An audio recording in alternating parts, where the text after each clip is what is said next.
Hello and welcome back to Speed Bumps with Charlie Kimball. I, of course, am your host, Charlie Kimball, and I am thrilled to have a guest whose story is truly one of a kind. From the high-speed world of Formula One aerodynamics to creating what many consider the best croissants. Yes, you heard that right, croissants in the world. Kate Reid's journey is anything but ordinary.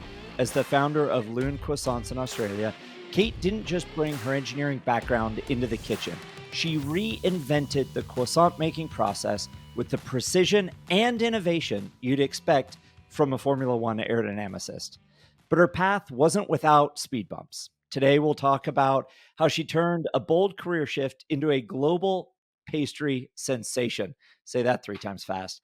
The struggles she faced along the way and the mindset that's fueled her success, even now as a doctor.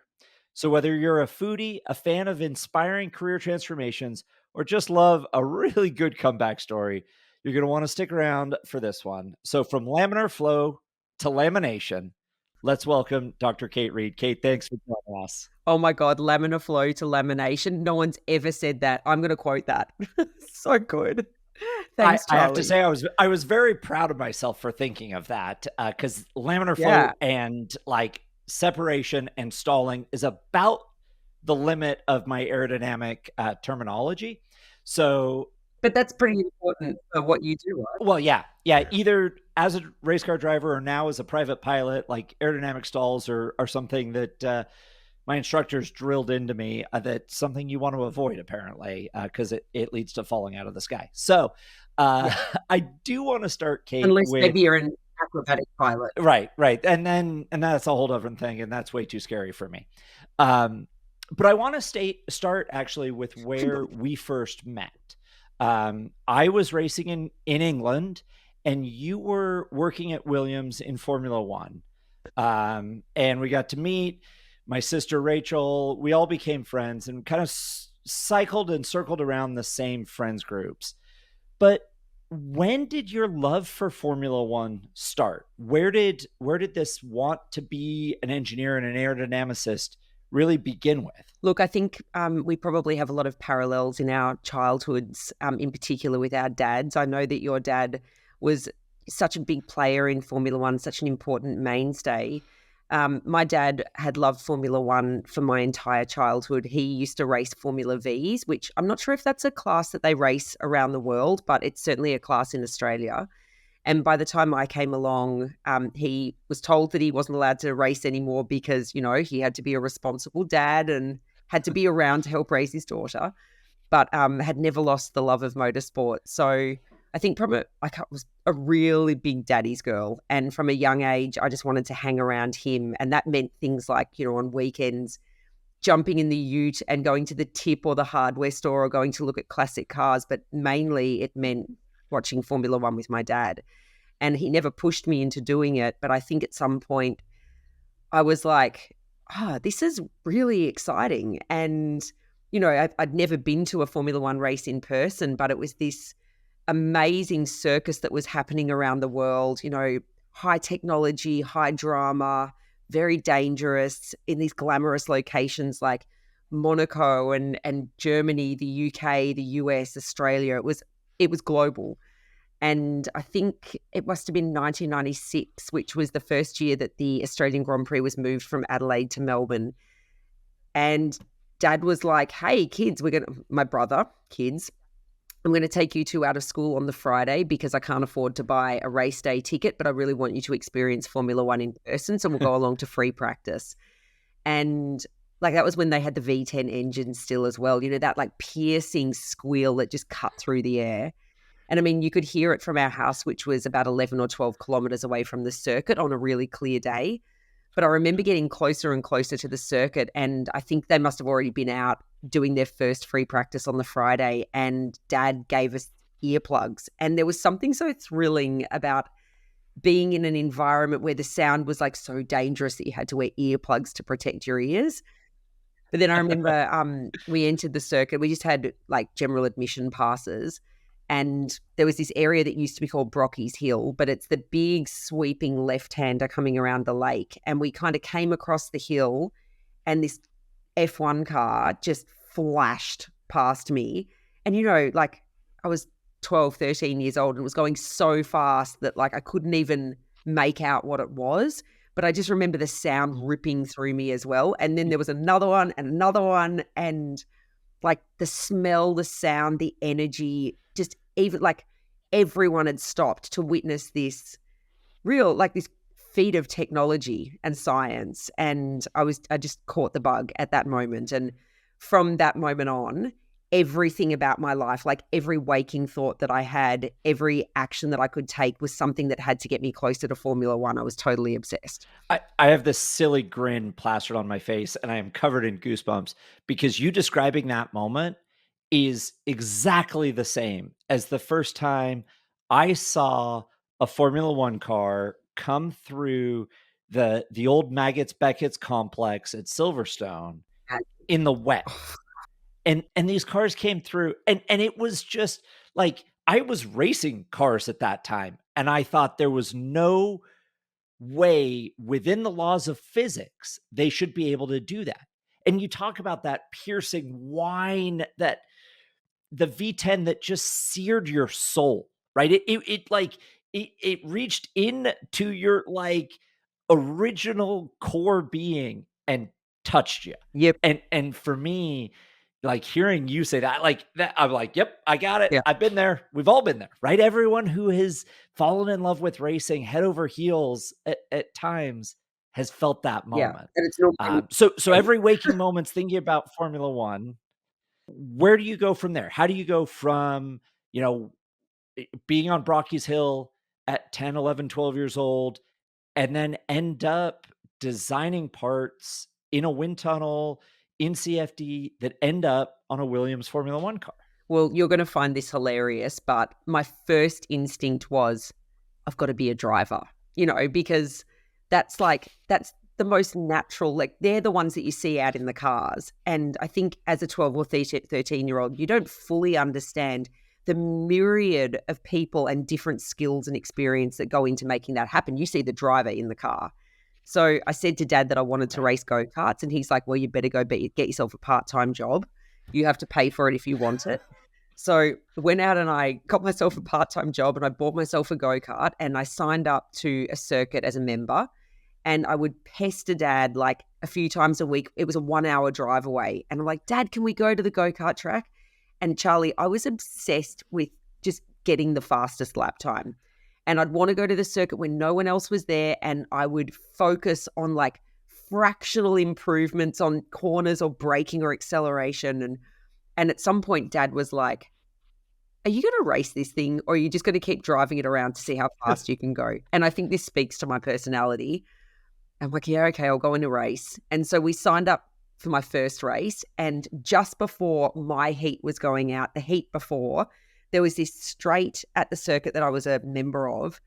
And it was a downhill straight with a hairpin turn at the end and almost no runoff area, and then a fly wire fence. And some kid's brakes failed at the end of the straight, and he went nose first into the tiny bit of gravel, flipped him out of the go-kart, and he ended up hanging from the fly wire fence. And I'm standing at the side of the track like 14 years old, terrified. And Dad's like, get in the bloody go-kart and go and race. Anyway, needless to say, I didn't set the world on fire or the track on fire. So I think pretty soon after that moment, I was always gifted in the maths and sciences at school, and not just gifted, but I loved them too. I was probably a bit of a nerd at school, probably still a bit of a nerd. But so I just decided to, like, by this stage, I was getting way more into Formula One and understanding that there were whole teams. Like, I was actually really obsessed with the idea of the strategist's role.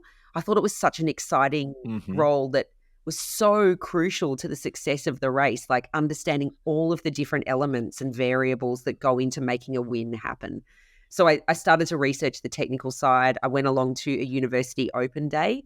It was actually for automotive engineering, but I spoke, and I do think the universe works like this. I spoke to a particular lecturer who said, look, automotive's okay, but if you want to work in Formula One, I'd be studying aerospace engineering because it covers everything that automotive does, but a Formula One car is more akin to an aeroplane than it is really a car, and give yourself the advantage of studying particularly aerodynamics and propulsion and things like that.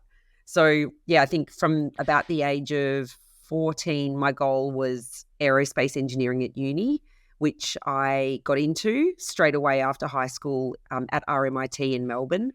That was a 5-year degree, and I loved every single second of that degree. I think, like at high school, you've got to do stuff like French and English and PE and all these things that weren't related to Formula One for me, but suddenly everything I was studying was relevant and it was going to help me get there. And I just soaked up the knowledge like a sponge. So yeah, that's the journey for studying aero. I then, you'd know Cranfield University in the UK. One of my lecturers told me that they had a motorsport engineering and management masters. This was the year after I finished uni. He's like, I'd really recommend that you try and apply for that because they only let in 10 or 12 people a year. It's partially funded by the F1 team, so it's kind of like a golden ticket into Formula One. So I applied for that, and that application process was so full on, but I ended up being offered a spot. And I think at that point I knew that no matter what, I was going to get into Formula One. But because I'm dogged about this stuff, I just started writing off to all the Formula One teams saying, hey, I'm going to Cranfield next year. I'd really love to come and do some work experience. And I got back a whole lot of donuts, silence or rejection letters. But one team and my dream team, Williams, sent me an email. I woke up really early one morning in December 2005 and they said, look, we're not looking for work experience students, but we are looking for junior aerodynamicists. We'd really love to interview you for the role. And I got it. So you went from asking for an internship to getting an interview for a real job and the opportunity to go and work for your dream team and work for Frank and then Claire and be a part of that Williams name that is one of the cornerstones in Formula One. And so you're there, right? You're in Formula One, and is this when you hit maybe your first speed bump? Other than at the go-kart track watching the race before you spit a kid into the fence, is this the first speed bump where you think, okay, maybe this isn't exactly what I wanted, or do you get there and life is gravy, and is it perfect at that moment? What happens when you get there? So I reckon the first 6 to 8 months of moving to the UK and working for Williams, I kind of had rose tinted glasses on, and I was living my dream life, right? It's this thing that I'd been planning for a decade by now. Every ounce of my being had been focused on achieving this. I was working for my dream team. I had these great new friends, and you and Rachel were a big part of that. We had a really cool group of people that we would hang out with. And, we would do things remember when we went to see the Rolling Stones in London, and there was the World Cup that summer. I think it was being hosted in Germany, and the whole of England just became football obsessed. And at the same time, I was working as an aerodynamicist in Formula One, but there was so many new factors that maybe I didn't have time to really sit and focus and think, hang on, is this my dream job now that I'm here? But I think at some point, maybe around the June, July mark of that year, I'd been working at Williams for 6 months or so by then, and I certainly wasn't loving work. I mean, I was still loving Formula One, and I was happy that I was working in Formula One, but the actual day-to-day task of sitting at my desk and what I had to do, it wasn't exactly as I'd envisioned my life when I'd be working in Formula One.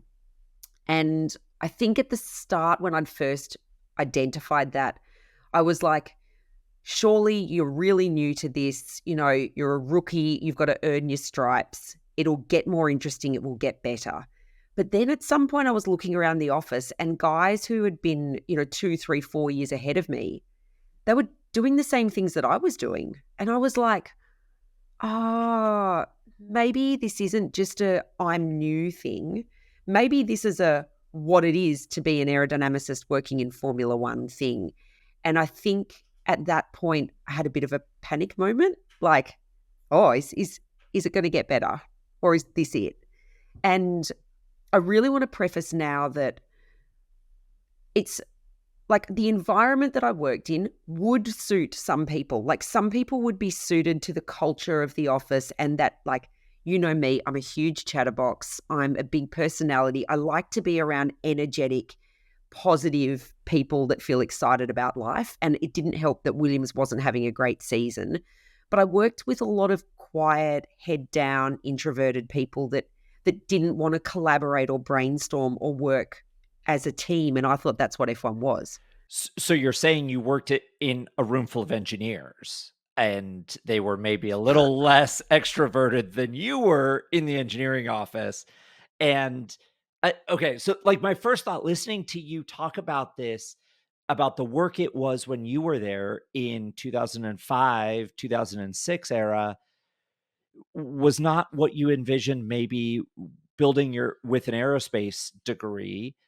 Do you think had it been, and this is way off topic and a little out of left field, do you think had it been in the era of massive innovation of the 60s, 70s, and 80s, where you would have been able to rewrite the textbooks as you were going through a single season? Do you, rather than looking for tiny little pieces, do you think it would have felt different in that moment, in a different era? Charlie, no one has ever asked me that question. And it's such a cracker. Means I haven't thought about it, but now you asking me, like, it reminds me a bit of the early space race and JFK saying in like 1960, in 10 years' time, we're going to land on the moon. And just being in this period of time where every idea is an idea worth exploring and everything is exciting and it's people doing things for the first time and like rewriting the rule book. And I think, yeah, you know what? Right. Yeah, maybe. It's also, I think one of the things, and like ultimately Formula One is competition flat out. It's not like, for example, an engineering company trying to design something because their goal is to design something. Like everything about Formula One is competition. And unfortunately for me, I really felt like the competition even came into the office and we were sort of pegged against our teammates, which this is a recent reflection of mine, but like you should look to the person next to you and feel like you're on the same team working towards the same goal, not like I've got to prove myself in comparison to them. And they didn't do a very good job of shifting the culture on that. I actually think they lent into that culture. So there was a bit of a culture of fear that if you weren't working harder than the person next to you, you might lose your job. Because I remember one of the engineers telling me that something like 3,000 CVs landed on the desk of the HR department every week. So, you know, if you're not in the office at 9 o'clock, 10 o'clock every night, then, hey, we'll replace you really quickly. And so you kind of have this thing where you'd be sitting at your desk at 9 o'clock, you'd look up around the like open plan office and you're like, he's gone home. How many more people do I have to wait to go home before it's okay for me to go home? And like, what a terrible culture. Like, I don't even know if I was being productive at 10 o'clock at night. I was just sitting there like thinking I've got to look like I'm being productive. But, you know, after 12 hours at your desk, no one's productive. And so I can imagine it lends itself to being fairly unhealthy, right? It's like putting hours in like that and not necessarily being productive, not being fulfilled. You know, it's probably a pretty unhealthy lifestyle. And at what point did those rose-colored glasses come off? Like you said you started, you were like, okay, first 6 months, it's going to change. And then you get further into it and maybe it's not changing, but you spent your whole existence from seeing that first ever Formula One car to get to this point. It like you're a little, the vision I have is a little of the dog that chases the car and catches the car and realizes that maybe that's not what he wanted. Is that fair? Yeah, maybe it's not great to catch the car. Right. In hindsight, I think if I'd been maybe a bit older and more mature and wiser, I would have realized that if it wasn't going to work out at my dream team, it probably wasn't going to work out. But I'd started to identify the fact that I wasn't being fulfilled professionally, and I wasn't getting what I needed at work. And so I actually changed teams. And as I said, if Williams wasn't going to work for me, no team was probably going to work for me. But like as you said, I dedicated my entire life to getting there. So I threw everything at it. I wasn't willing to give up. But changing teams was probably an even worse idea, because the team I went to, somehow the culture was even worse.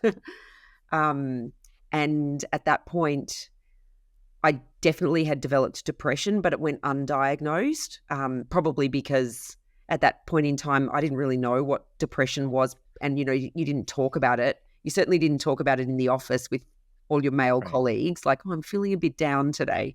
You just get on with it because everyone's getting on with it.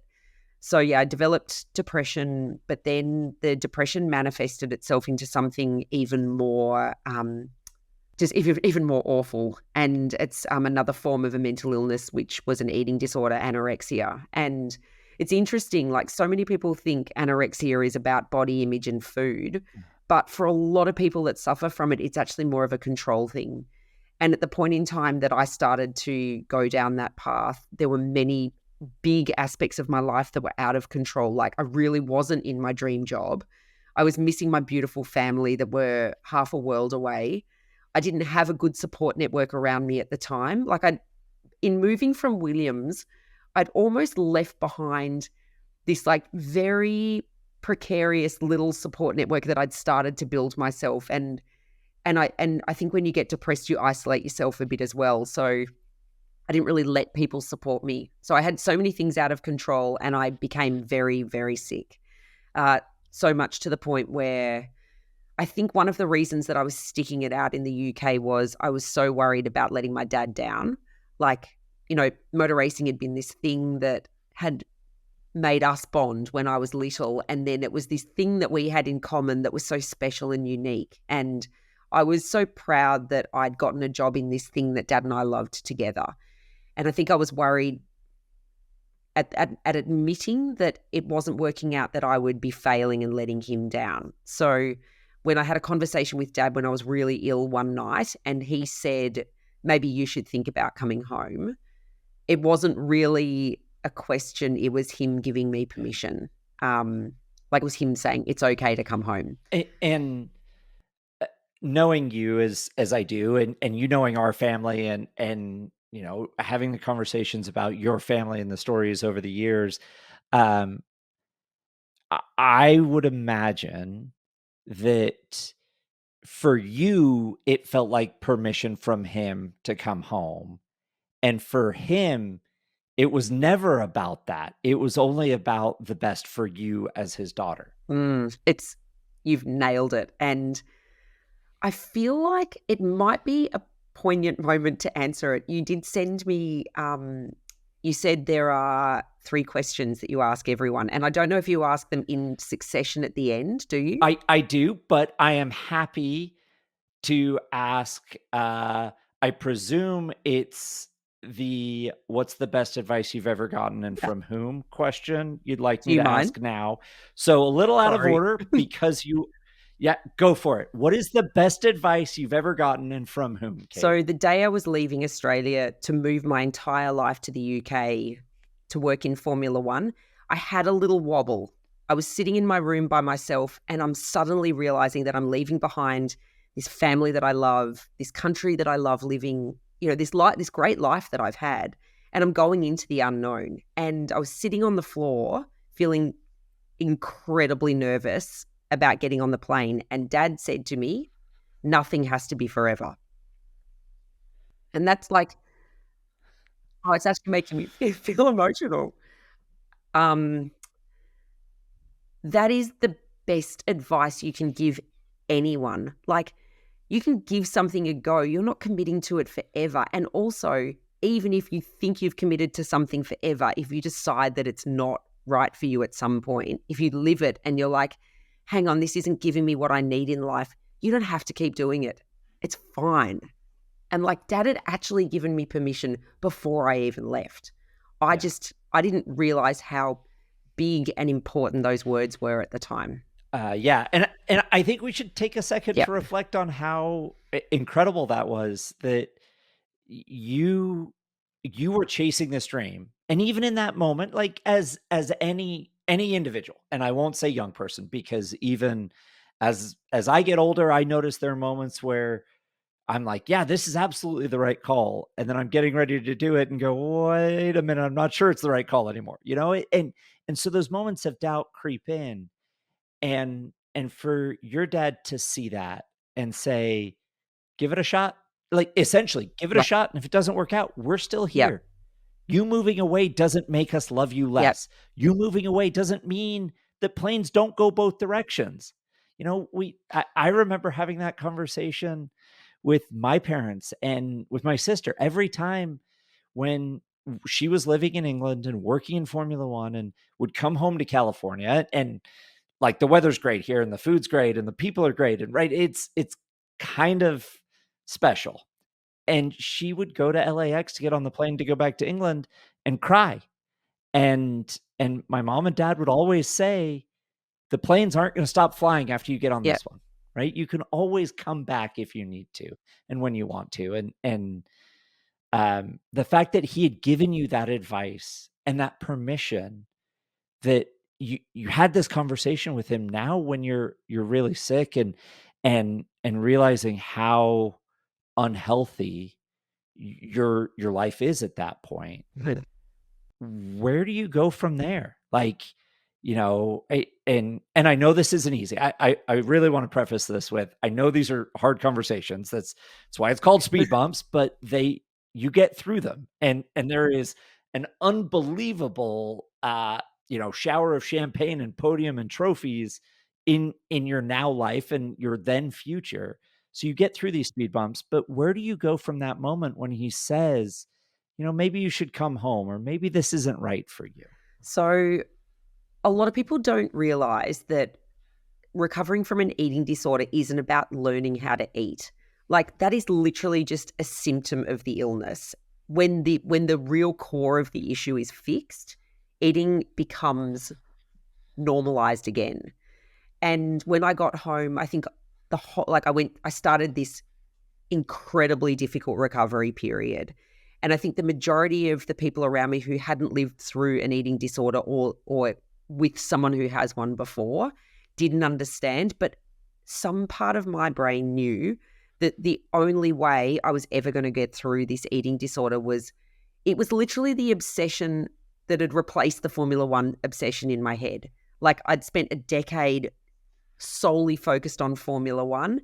And without that obsession and that passion to fuel me, my brain needs something to really focus on and excel at. But unfortunately, it was excelling at an eating disorder. And I understood that the only way I was going to get over the eating disorder was to replace the eating disorder obsession in my head with something new to focus on.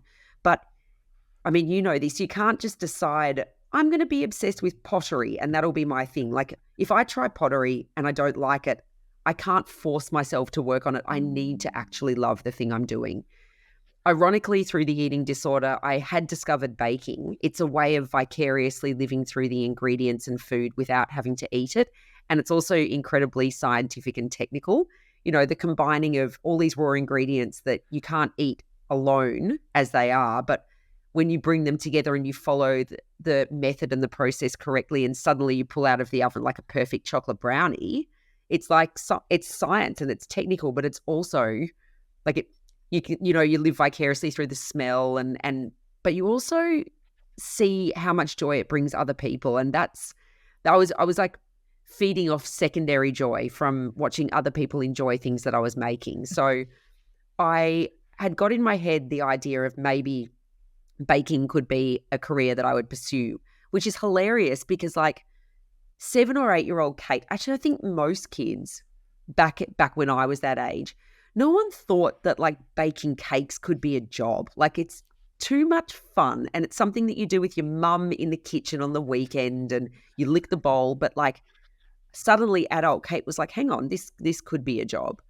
So I started pursuing it. I'm going to skip to I was working at a cafe baking things like cakes and biscuits, but I'd really started to get like not challenged by the simple things. I mean, like I wanted to design Formula One cars. I don't go for the simple things. I need something that is really going to push me. Right. You're not making chocolate chip cookies because that's not what you designed when you were working in Formula One, right? You weren't designing a No. car that was just going to do 40 miles to the gallon. You were looking for something that was going to break world speed records. You weren't just going to bake chocolate chip cookies because, like, as far as the magic of baking, wasn't designing beforehand. right?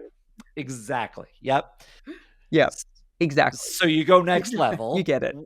What's next level? Well, I was doing a whole lot of research on baking from around the world, and when I landed on French pastry, I'm like, oh, this is technical. Like, these guys, like, they've written the rule book. They've written the Formula One regulations of pastry. And I'd borrowed this book from the library about some Paris patisseries, and I got the book home and sat on the lounge room floor and randomly opened it. And like, Charlie, I can use this analogy with you because you'll get it. It was this photo of like pain au chocolat all stacked up on top of each other, and it was facing them end on. But they kind of looked like aerofoil sections with the laminar airflow going around it, and it was hypnotic. And I remember looking at it and going, oh my God, you can do that with pastry? Like, they don't look like the cakes and biscuits that I'm baking. They look like something that you would, test in a flow visualization wind tunnel. I'm like, this is it. So I shut the book and I walked up to a travel agent and booked myself a ticket to Paris immediately. And when I was in Paris, I went to the boulangerie where the photo was taken. And honestly, if I thought the photo was special, like walking into this bakery and having the 3D in-person experience was a seminal moment in my life. And anyway, I left that bakery and I sent an email to the owner of it the next day because I couldn't stop thinking about it. It was like thinking about Formula One. Suddenly, French pastry was like taking up real estate in my head, pushing the eating disorder out. So I emailed him and I said, look, I can't stop thinking about your boulangerie. Is there any chance that you'd consider taking me on as an apprentice? And he wrote back and said, look, you don't speak French. We only have French-speaking people here. It's very small. It would be difficult, but for some reason I can see the same passion and motivation in you that's in me. So yes, when do you want to start? And so suddenly I had this opportunity to work in like the Formula One of pastry in a boulangerie in Paris, learning croissants and laminated pastry. And I only spent 4 weeks in that boulangerie, but I tell you what, having the opportunity to actually work in the environment and understand what a real job in pastry was before I fully committed to it, that was key, because that time in Paris was one of the happiest times in my life where I just was feeling so stimulated by what I was learning, the work I was doing, what I was creating, the team I was working with. And I'm like, yeah, this is it. So you go from 4 weeks in a boulangerie in Paris, you go back to Australia, you eventually, and we can talk about the timeline there, but you eventually open a croissant shop to what may be the biggest rave success of a croissant opening, with lines around the block, sold out morning after morning, still sold out morning after morning. Yeah. And it literally launches you like a rocket to the stratosphere of the world of croissants. And it's funny, as you told that story of the boulangerie, Kate, I had goosebumps again, because as your friend, I could see the passion and the joy that those moments, that seminal moment, firstly, you seeing the Formula One car looking like a rocket ship at Melbourne Park, at Albert Park, to then walking into that boulangerie and those 4 weeks of intense training that pushed out so much of that eating disorder in your head. And all of a sudden the real estate was taken up with the joy of the magic of creating the perfect croissant and laminated pastry. Like, I just sat here listening to that with a stupid grin on my face, because it was so cool to see your passion reignited, like, as you retold that story. And you go from that to launching this, like, I mean, It's crazy. stratospheric beyond croissant shop. It's Yeah. awesome. I actually, the time frame is really important, that 4 weeks I spent in France, because here's where the engineering world and the bakery world collide. So I spend 4 weeks in France. I come back to Australia for reasons that we don't need to go into, but I'm like now obsessed with croissants, and I really want to carry on my education in the field of viennoiserie, which croissant is part of that family. But there is no bakery in Melbourne doing anything like what I've learnt in France. And like, trust me, their Formula One level obsession did its research. And I reckon I went to every bakery in Melbourne being like, this will be the one, this will be the one. But none of them were the one. So finally, I'm like, I know how to make croissants. Maybe I'll start a business making croissants, but like, I can't have a full bakery. So what about if I just specialize in croissants and I deliver them to Melbourne's best espresso bars, because we've got like the best coffee in the world. And at 7 or 8 in the morning, I don't want chocolate brownie with my coffee for breakfast. I want a croissant, and maybe there'll be other people out there like me. So I start Lune. I find the little shop. I buy all the equipment. I use my life savings buying bakery equipment. I move out of my apartment and move into the little mezzanine above the bakery. I'm literally standing there on day one of Lune existing, thinking I'll start my recipe testing today. And I made the croissant dough, which had been my one job for the month in Paris. Like that was the one that I was like allotted every day. Kate makes the croissant dough. And then I assisted with other things, but nothing related to the croissants. And so it was a 3-day process. I made the dough. The following day, I took it out of the fridge. I just remember like putting it down on the bench and thinking, I have no idea what to do next. And like, there are 2 more, Charlie, 2 more full days worth of processes. Like, I haven't created one single layer of butter yet in my dough. I've just got a lump of dough on the bench. And I'm like, oh my God, I've literally committed my entire life to this business. I've got 3 options. I can quit the business and go back to pastry school. I can quit the business and try and find an apprenticeship and continue learning. Or I can reverse engineer this, because I have something that most bakers out there don't. I've got an engineering degree, and I know how to test, and I know how to change variables, and I know how to look at data. So I spent 3.5 months. I imagined my perfect finished product, and I spent 3.5 months reverse engineering that until I landed on a technique that I was happy enough with a final product to take to market. And the Lune technique was born. And it's pretty different to a French technique. But the thing I love about the fact, and this is where it becomes very Formula One again, every single day at work, even with more than 200 staff at Lune now, every single day, every one of those staff members has the agency and the autonomy to impact the product or the process. So if a kitchen hand or like a pot wash or an apprentice or a head chef has an idea on how we can improve the quality of it, the efficiency of it, or the cost of it, we just do like you would, when I was back in the wind tunnel.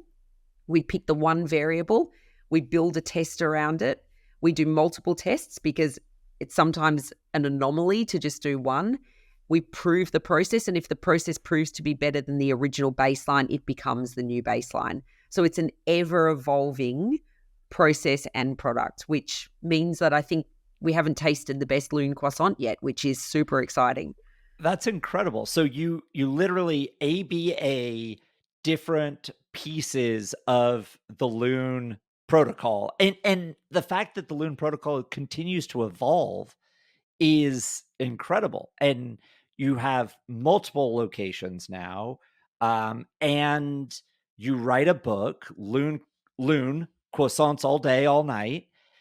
How was taking the idea, right? Like, it's so cool. The story is so cool to me, because you go from seeing a Formula One car, designing Formula One cars, spending 4 weeks as an apprentice in a boulangerie when you don't speak French. You go spend 3.5 months figuring out day 2 and 3 of making a croissant and test it, design it, engineer it.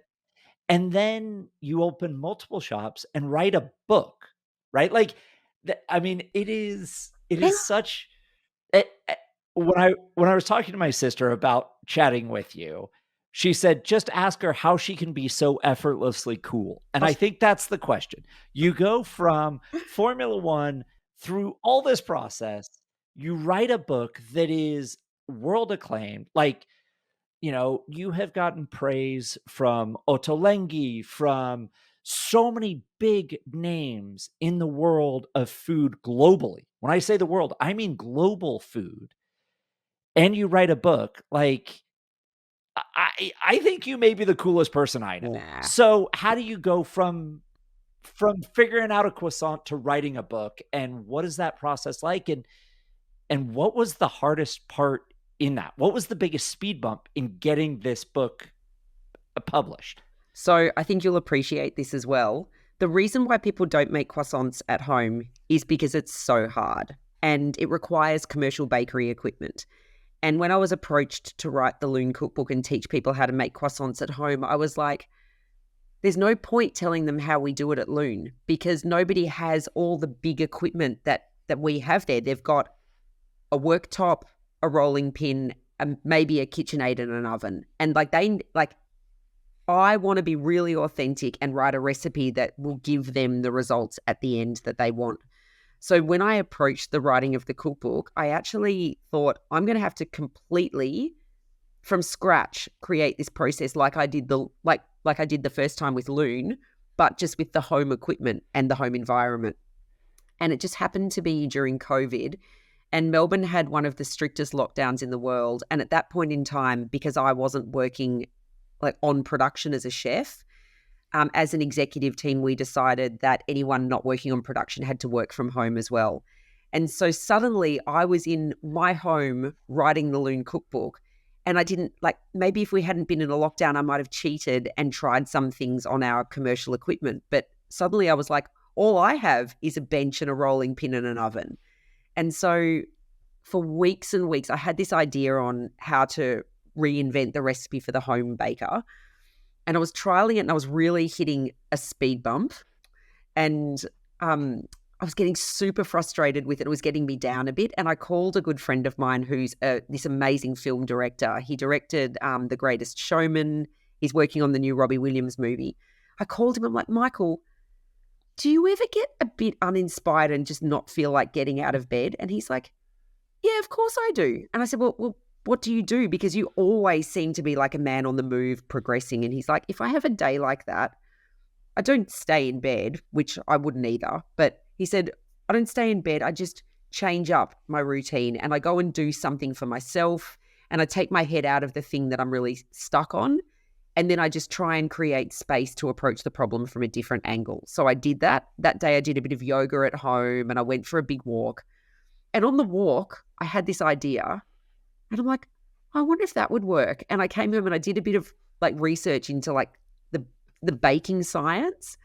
And I'm like, oh, yeah, that could really work. It was about changing the structure of the original dough to make it more elastic to roll out by hand. And I tried it the next day and it worked first time. And I called Michael and I'm like, it worked. I'm good. And he's like, you've already done it. So it was this amazing scientific experimental process again for writing the book. And what's next? More books in the works, global expansion of Lune. What's next for, and I'm going to say it again because I think it's one of the coolest things again, Dr. Kate Reid. That still blows my mind. So for Lune, what's next? We've got 3 stores in Melbourne and 2 stores in Brisbane. And I'm going to say in about 2 months, although it might be a bit less than that, we're going to be simultaneously opening 2 stores in Sydney, or very close to simultaneously. Sydney's been crying loudly for years that they want a Lune. So I'm hoping that we open to a really big reception there. And then honestly, beyond Melbourne, Sydney and Brisbane, we really do have global hopes for the business. And this is super exciting. Next year, we actually want to take Lune on the road and do a little pop-up road show in some key international locations. So, hey, you never know, California. Yeah. might be on the Yeah, I list. think Camarillo, Santa Paula, Camarillo, thriving metropolises that we are. It's a short drive to LA. Everyone from LA can come up and see you here with Yeah. us, or we could drive down to Yeah. LA if LA is on your target. Yeah. You guarantee that Kathleen, myself, my sister Rachel, Andy, my parents, everybody will, we will hire a bus and be first in line. Because I mean, Rachel has had the croissants and she has raved about them and continues to rave about them. Well, Um, did she and tell you so a global presence through a roadshow. Sorry, go ahead. Yeah, go ahead. Did she tell you that the first time we caught up when she came to Melbourne with Mercedes for the Grand Prix, I think I was in my first or second year of Lune, and she asked me to create like the Rachel croissant. I said, well, what does the Rachel croissant look like? And she's like, could you do one with avocado? So we made her an avocado and bacon croissant. I love it. I love it. That I love it. sounds perfect. So Lune's gonna go to Sydney, and Kathleen and I love Australia, love Sydney. We honeymooned for a little while in Sydney. Melbourne is high on our You have list to come. for tennis, for motorsports, for croissants, all of it. Um, and your cookbook has been so successful. Do we get another Lune? Is it Lune 2.0? What is the vision for the second Lune book, if there's one in the works, look like? Well, it's actually not a Lune book. It's a Kate Reid book. I think one of the things that surprised, Oh, even better. yeah.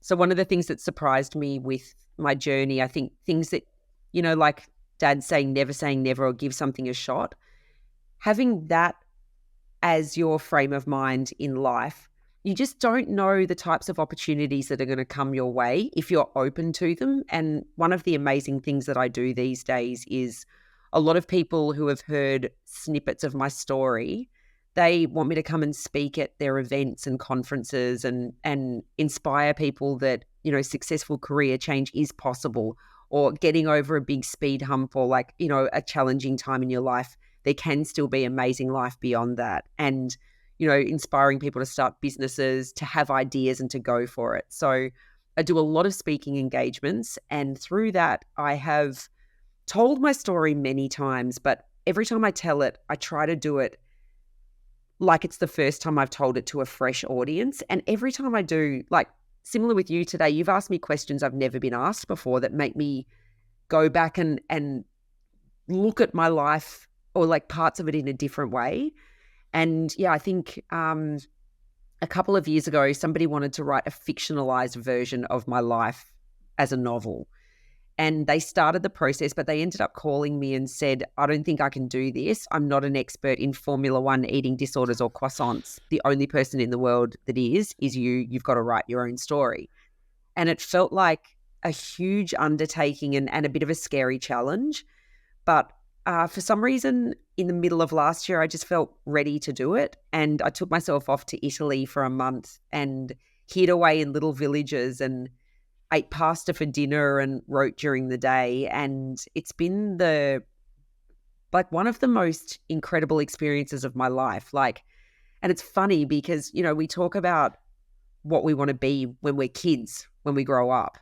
And when I was about 8 years old, I really loved creative writing, and I'd forgotten all about that. And going back to write my autobiography or my memoir has reminded me of how beautiful, like, the art of wordship is, and how expressive you can be. And I just finished it. I went on a second holiday to Italy back in July and wrote the last few words on the plane from Dubai back to Melbourne. And I'm now in the process with a publisher of going through the rounds of structural edit and copy edit and stuff. So hopefully hitting the shelves this time next year. Wow.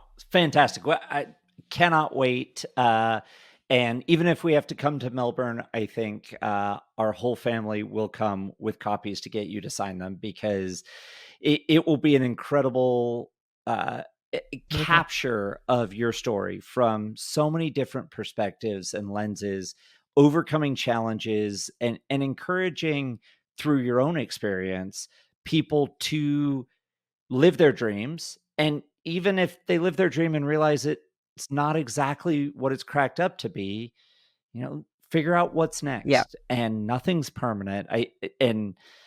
I do like to close the Speed Bumps podcast with the same three questions of every guest I have. We talked about the first one earlier, and I want to revisit that because it is so powerful, that you said, and I'll ask it again so you can reiterate it. But what is the best advice you've ever received, and from whom?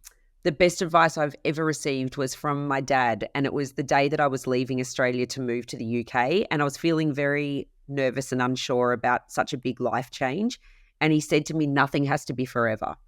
And those words didn't resonate with me when he said them to me, but they've come back to me so many times throughout my life. And I think it's like a gift of permission to, as you said, give things a shot. If it doesn't work out, and this is a very engineering way of thinking, if something doesn't work out the way you expected it to, it doesn't mean it's a failure. It just means it was a different result to what was expected, and there's always something to learn from that. And I think also I'm the type of person that I would prefer to try something and have it not work out the way I wanted than regret not trying it at all. I agree. I think that's great advice, and so very poignant in so many different lenses throughout life. All right, question number 2. What's your dream car, and do you have it, or do you have a way to get it? I feel like this is a really boring answer considering who I'm talking to, but for several years I was an ambassador with Porsche, and they gave me my dream car. I don't have it anymore, but they gave me a 911 GTS in crayon, and it was a cabriolet, and I cried the day they gave it to me, and every single second spent in that car was just magic. And the day that I had to give it back, I actually just took myself out driving for the entire day to just have my last few moments with it. It was, I think now I'll just save up so I can buy one. I love that. And then finally, what is, in life, especially, for me as an athlete, for you working in Formula One, and then now as a world famous patisserie chef, croissanteria, I'm not exactly sure the terminology. You get this chance to meet great people all over the world and have interactions and talk to people. What is the coolest or most surprising personal interaction you've ever had with someone that you look back and you can put yourself in that moment like it was yesterday? So, unless of course it was yesterday and then it was yesterday. So this is, I think it speaks to the scale that Lune's achieved, and I very rarely acknowledge that. Like, I'm in it. It's very rare that I come outside and look at what Lune is as a whole. And this particular Sunday, my friend Michael, the film director, he sent me a message. He's randomly in Melbourne, and he'll drop me a message saying, "Can we meet at Lune for a coffee in half an hour?" And sometimes I can, sometimes I can't. And this particular Sunday, I was nowhere near Lune. I was like, "Oh, Michael, I don't know. I'm not really in the neighborhood." And he went, "Oh, look, I'm just bringing a friend in. Is there any chance we could, come in at about 2:30? I'm like, "Okay, fine. I'll meet you there at 2:30, but we close at 3. And if you're not there by 3, I'm shutting the door and there won't be pastries." I was being quite firm with him. Anyway, he's like, I get to Lune at 2:30 and he's not there, and I'm getting really cheesed off. Like, "You're wasting my Sunday afternoon. Like, I don't care that you've got a friend that you want to bring to Lune, whatever." So I finally text. He's like, "I'm sorry, my friend's running late. We'll be there by 3. I'm like, "We close at 3. And he's like, "Please put a couple of pastries aside." I'm like, "Oh." So anyway, put a couple of pastries aside and we shut the door. And then I asked the team to leave the coffee machine on because Michael really likes a hot chocolate. So anyway, Michael shows up with this little guy wearing a baseball cap, and Michael gives me a hug, and then this guy gives me a hug, and he's like, "It's so great to meet you. I've heard so much about you. I can't wait. Like, my girlfriend's obsessed with your pastries." I'm like, "Yeah, whatever." Like, by this stage, I was just so annoyed that my afternoon had been wasted. Anyway, I said to Michael, "Well, you're going to have a hot chocolate. And I'm sorry, I didn't catch your name. What do you want?" And he's like, "Oh, my name's Zach. Can I have a flat white, please?" I'm like, yeah, whatever. And so I go and put the drinks order in, and then I turn around and like 5 of my chefs are like the Von Trapp children, like up the wall, when they're like at the dinner, like just like, and I go around to them like, what do you guys think you're doing? And they're like, why is Zac Efron at Lune? And I'm like, oh. Wait, who? Why is he? And I'm like, go back to work. Sure, he Oh. doesn't like being gawked at. And then I went over and I was like, I'm so sorry. How incredible. He was there for like an hour. It was great. So yeah, I've met a lot of amazing. And to just be like, yeah. Oh, Charlie, he was such a good dude. So for him to just like, but walk in and just be like, oh yeah, like my girlfriend loves this, and I really just like a coffee, and can I have, and I bet Michael, your buddy's like, why are you being so mean to this like global superstar? And I can just see the visual of your staff like stacked up the hallway, looking out, being like, why is he here? And you're like, who? Like, that's my buddy Michael. Oh, no, not him, the other guy. Well, actually, Michael is almost more famous at Lune than Zac Efron. He's got his own button on the point of sale because he has a specific way he likes his croissant served. And he's the only person in the world that has his own button. So that's kind of cool. Well, it's absolutely, he sounds like he deserves it, bringing Zac Efron into Lune. Well, Kate, it has been an absolute pleasure. I have really enjoyed this conversation.